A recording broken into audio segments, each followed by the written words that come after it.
Umabot liig ang baha sa bayan ng Milaor sa Camarines Sur. Kaya marami ang stranded sa daan. May naging emosyonal pa nga dahil hindi makakaabot sa kaarawan ng ama. Nakatutok si Ian Cruz. Pinatigil ng baha dulot ng bagyong Christine ang galaw ng mga sasakyan sa Maharlika Highway, sakop ng San Fernando, Camarines Sur. Ang mga dating palayan nagmisulang ilog dahil sa taas ng baha. May ibang bahay na bubong na lang ang kita sa taas ng tubig. Sa lubog na kalsada, marami ang naglalakad ng ilang oras, marating lang ang mas ligtas na lugar. Sir, yung Milaor tsaka yung pinakamalalim. Mga paligid, sir. Ang Philippine Coast Guard, kabilang sa mga nagtawid na mga stranded na pasahero, kasama ang 7 buwang buntis na si Eden, na galing sa bayan ng Milaor. Kwento ni Eden, ilang araw na sila sa rooftop ng kapitbahay, pero kanina muntik pa raw malagay sa panganib ang buhay nilang mag-asawa at 2 taong anak na si Sofia. Muntik po kasi kami maanod kanina. Malakas po yung agos, walang ganong sakayan.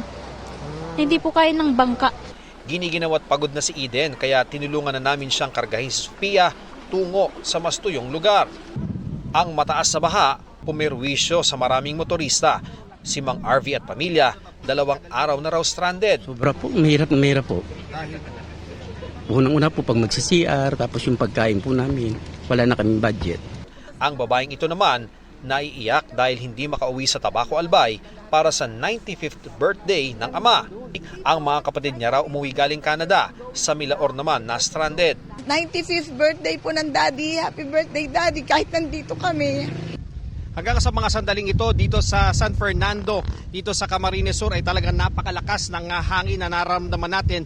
Nakaakibat pa rin ng pagdaan ng bagyong Christine. Pero higit po dyan, kilometro na ang pila ng mga sasakyan dito sa lugar na ito na pangunahing daan ng mga papuntang Naga City, papuntang Albay at papuntang Visayas at Mindanao na hindi po sila makadaan dahil ayon sa mga residente dito, napakataas ng baha na umaabot ng lagpas tao. Sa gitna ng kalamidad, umuusbong naman ang pagiging matulungin ng mga Pinoy at may namamahagi ng pagkain sa mga stranded. Kami yung na-stranded, ito rin yung hahanapin namin, pagkain. In-encourage ko po ang lahat na taga rito, mag-donate po kayo ng pagkain. Patuloy po kami nag-a-assist sa mga pasahero.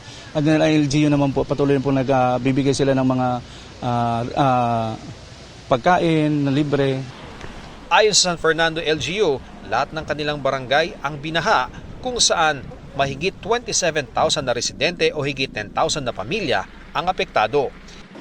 Bago gumabi, dumating na rin ang mga asset ng Philippine Red Cross na gagamitin sa pagre-rescue sa iba't ibang lugar dito. Para sa GMA Integrated News, Ian Cruz, nakatutok, 24 oras.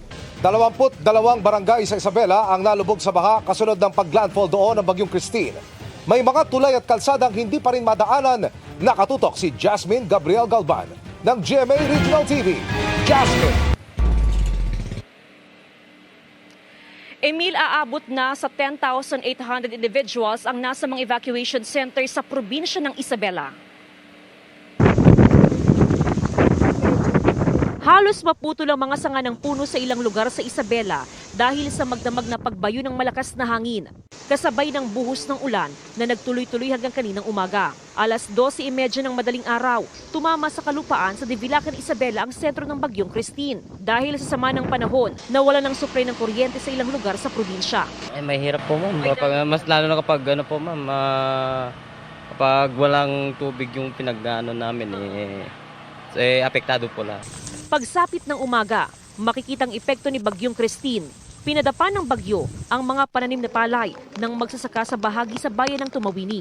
Bandang alas 8 ng umaga, nagsimulang umapaw ang Pinakanawan River. Mabilis ang pagtaas ng baha mula sa mga taniman at mga kalsada. Dali-daling inilikas ng mga magsasaka ang mga alaga nilang baka. Dahil po mabaha naman. Oo, kaya kailangan. Tuloy-tuloy ang pagpapalikas ng otoridad sa mga residenteng nakatira sa mga low-lying area.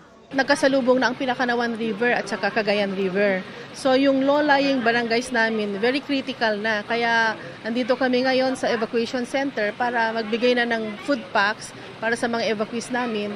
Sa Tumawini, mahigit 4 individual na ang inilikas. Malakas, ma'am. Oo. Tapos? Kaya nga nag-aalala ako. Mga anak ko. Bakit po yung mga anak ninyo? Sila naiwan. Naiwan sila doon, ma. Binahari ng City of Ilagan. May mga nagtayo ng tent sa gilid ng kalsada.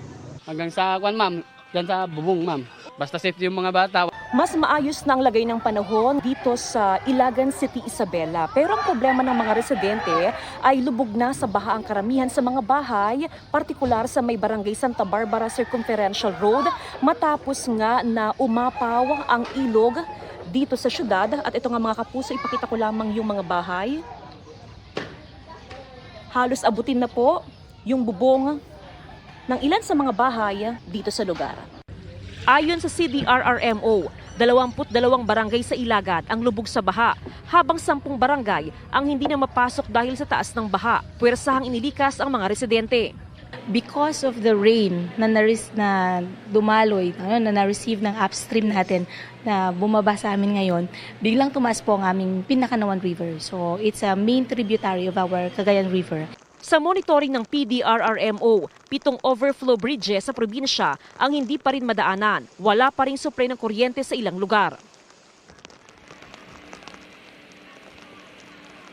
Emil, sa ngayon wala pa ring supply ng kuryente ang ilang lugar sa probinsya ng Isabela, especially yung mga barangay na lubog pa rin sa baha hanggang sa ngayon. At kahit nga gabi na ay tuloy-tuloy pa rin yung distribution ng food packs ng iba't ibang LGU sa mga apektadong residente sa probinsya ng Isabela. Emil? Maraming salamat, Jasmine Gabriel Galban ng GMA Regional TV. Samantala, malawakan ng pagbaha dito po sa Bulacan na dulot ng pinagsama-samang epekto ng Bagyong Christine, high tide at pagpapakawala ng tubig ng 2 dam reservoir. Narito ang aking pagtutok. Hindi naging biro ang biyahe sakay ng bangka ng mga taga-parokya ng Santa Elena patungo sa Island Barangay ng Tibagin dito sa Agonoy, Bulacan dahil sa lakas ng ulan at hangin. Tumulak doon ang mga taga-simbahan para magdaos ng banal na misa at prosesyon para sa kapistahan ni San Rafael Arcangel. At kahit masama ang panahon, dinagsa ng mga tao ang selebrasyon. Hindi po natinag yung pananampalataya ng mga deboto ni Apo Api dun sa isla ng Tibagin. Maski po malakas ang ulan, maski malakas ang hangin. Pasado alas 12 ng hating gabi, naramdaman ang malakas na pag-ulan dito sa Hagonoy. 3 simbahan ang pinasok ng tubig. Isa rito ang Santa Elena Church. Kaya po bumahan ng gano'n na hindi natin inasaan ang laki ng tubig kanina dahil po sa high tide at sinabayan po yun ng hanging habagat at ng ulan po na dulot ng Bagyong Christine. At gayon din po yung pagpapakawala ng tubig mula sa Ipo Dam. Ang parokya naman ng San Jose, kahit iniangat na ang mga upuan at luhuran, tuloy pa rin ang church activity at ang mga deboto deadma kahit baha.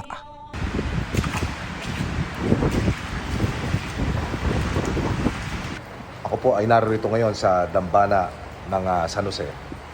Ito'y sakop pa rin ng Hagonoy, Bulacan. Isa ho ito sa mga naapektuhan ng pagbaha.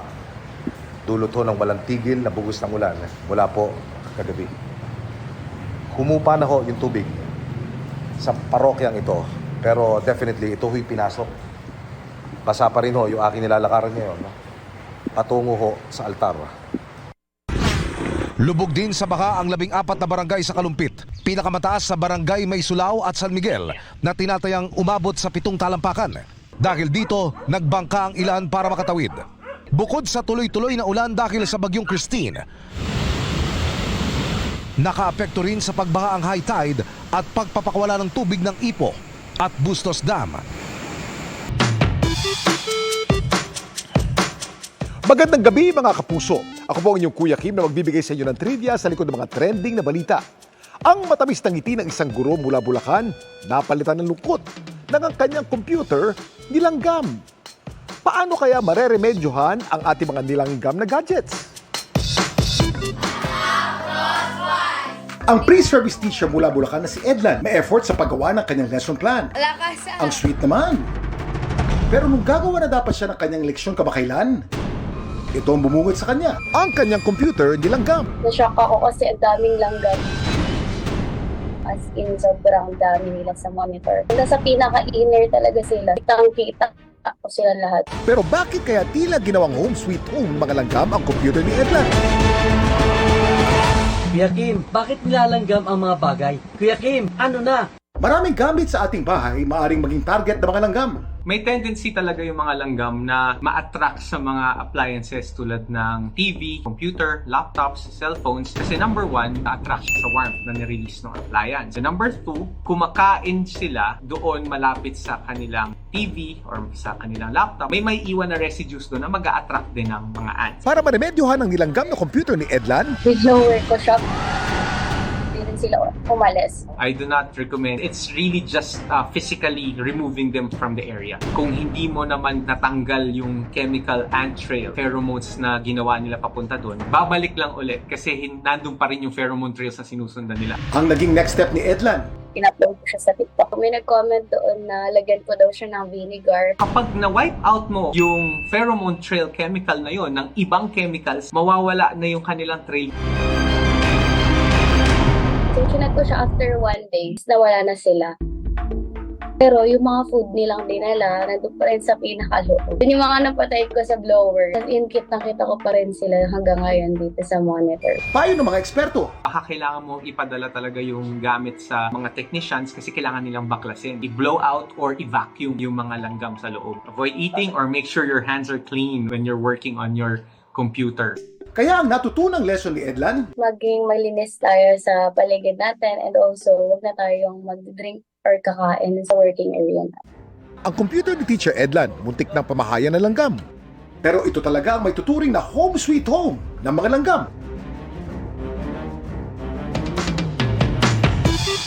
Ang may hawak ng Guinness World Record para sa largest colony of ants ay may lawak na 6,000 kilometers at nagsistretch mula sa hilagang bahagi ng Italy hanggang sa katimugang bansang France at umabot sa Atlantic coast ng Spain.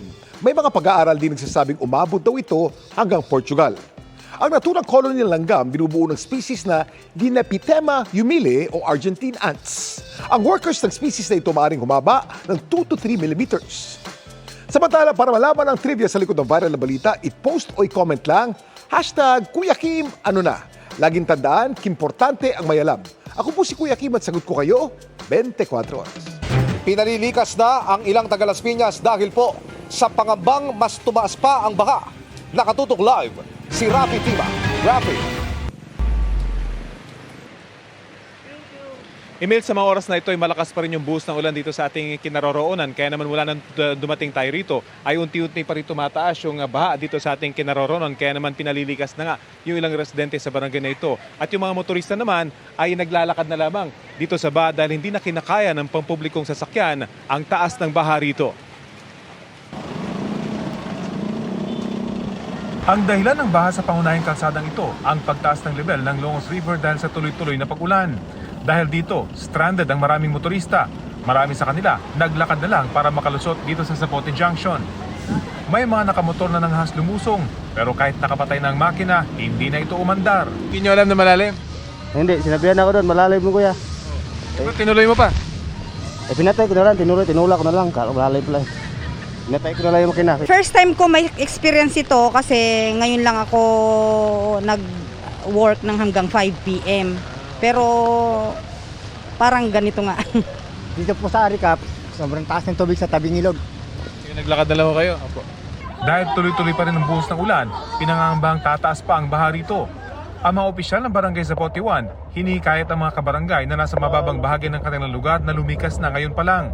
Inilabas na rin ng barangay ang kanilang mga rescue boats para sa mga residenteng nais ng lumikas. Makikita sa video na mula sa gahitang taas ng baha, umabot na hanggang bewang ang baha sa ilang bahagi ng barangay. Malakas din ang agos ng tubig na lubhang delikado, lalo na sa mga napipilitang maglakad sa baha. Yon, magandang gabi po mga kabarangay. Nandito kami ngayon. Ito ang tubig. Taas na. Ito, may dala po kami bangka. Emil, muling paalala nga ng mga opisyal ng barangay dito ay makinig sa balita at makinig sa kanilang mga abiso dahil mula nang dumating kami rito ay mula 2 hanggang 3 talampakan na yung itinaas ng baha rito at kung ganito na tuloy-tuloy pa rin yung buhos ng ulan ay posibleng patumaas ang baha rito sa mga susunod na oras. Yan ang latest mula dito sa baha at dinamadaan ng Zapote Junction. Emil? Maraming salamat, Rafi Tima. At dahil pa rin sa bagyong Christine, gumuho ang isang bahagi ng bundok sa Mountain Province.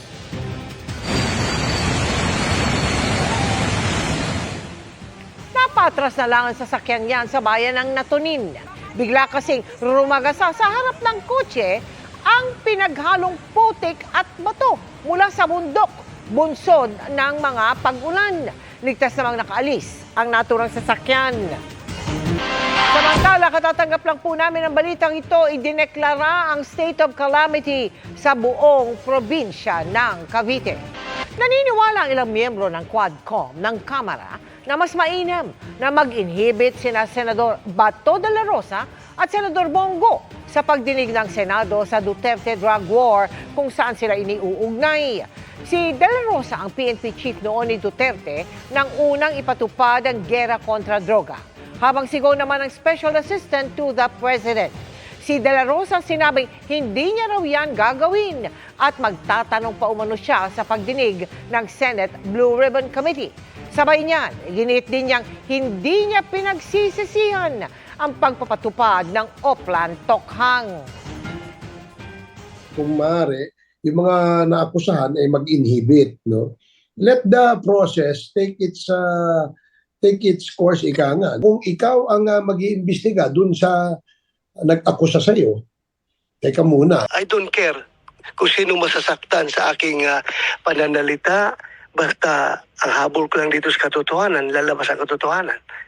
I don't care. I don't care kung ano sabihin nila. Totoong takot daw ang naramdaman ni Sanya Lopez habang ginagawa ang scene niya sa Pulang Araw bilang comfort woman. At bago mapanood ang eksenang yan ngayong gabi, may paalala si Dennis Trillo dahil tiyak daw na mas kainisan siya ng fans. Makichika kay Lars Santiago.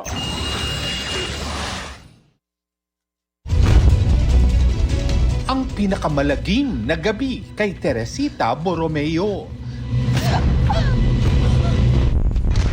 Mangyayari na sa Pulang Araw.